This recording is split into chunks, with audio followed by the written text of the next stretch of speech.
Let's talk perimenopause symptoms and my journey of discovery to work out that I actually had started perimenopause.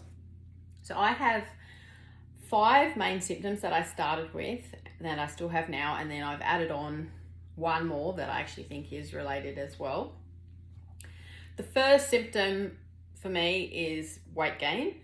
When I was sort of 45, 46, I gained probably 7 or 8 kilograms. So you're talking 15 or more pounds over a 6-month period.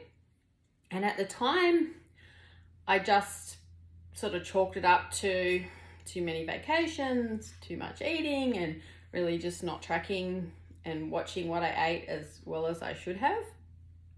So, I can gain weight pretty easily if I don't sort of manage what I eat. So that didn't seem unremarkable on itself.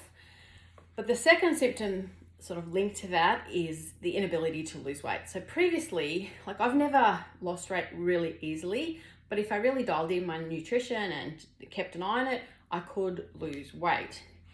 And after I'd started to gain that first chunk of weight, I did try to do what I always had done with managing my macros and things like that. And I just lost nothing. It just didn't happen at all.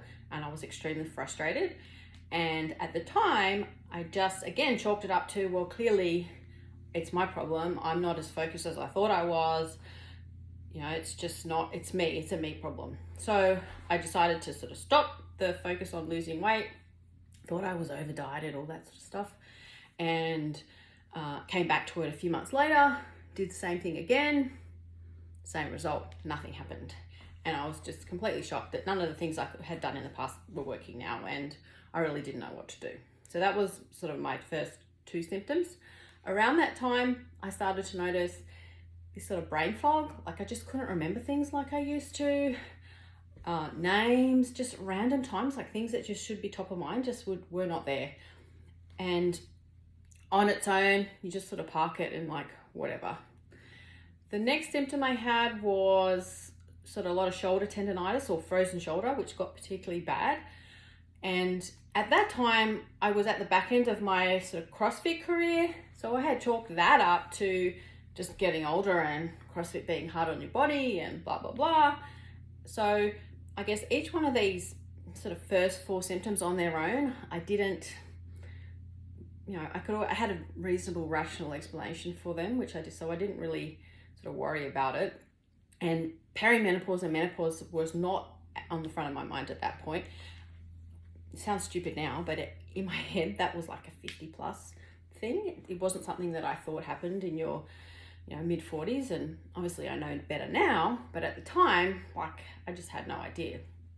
So I was having all those symptoms.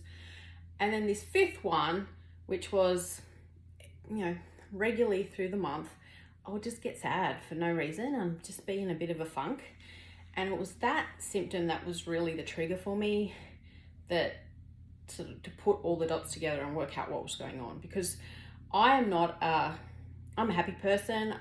Have no problems motivating myself. I can get up and do things. I've just not somebody that is ever normally in a funk. Now, of course, in life, there are things that happen, and there are, times where you have work stress or you have things going on in your personal life. And, I've had those in the past, and I've had emotional responses as a result, but none of that was going on at this time. And I just knew that there was no, outside reason for this sort of sadness funk that I was experiencing. So it was that particular symptom that, made me sit back and go, okay, what's going on here?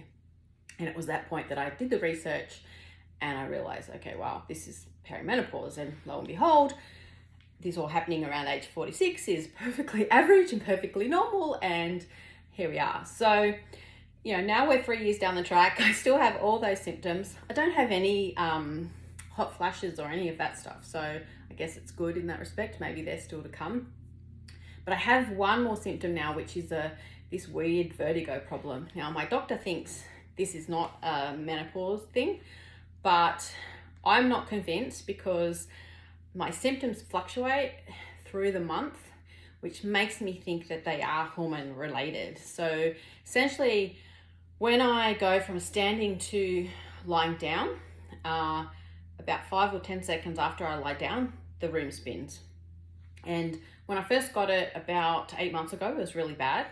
Now it's not nearly as bad, but I get it at weird times. I actually get it at the gym when I go and do a bench press. So when I'm sitting up and then I lie down to do bench press, I have to sit down for 10 or 15, lie down for 10 or 15 seconds to wait for the spinning to go before I start doing any exercises. So it is a lot better now. So it's not nearly as bad as it was when it first started, but look, it may not be a perimenopause thing, but you know, until I have proof otherwise, I'm going to chalk it up to potentially one of the weird things that happens. So that was my journey.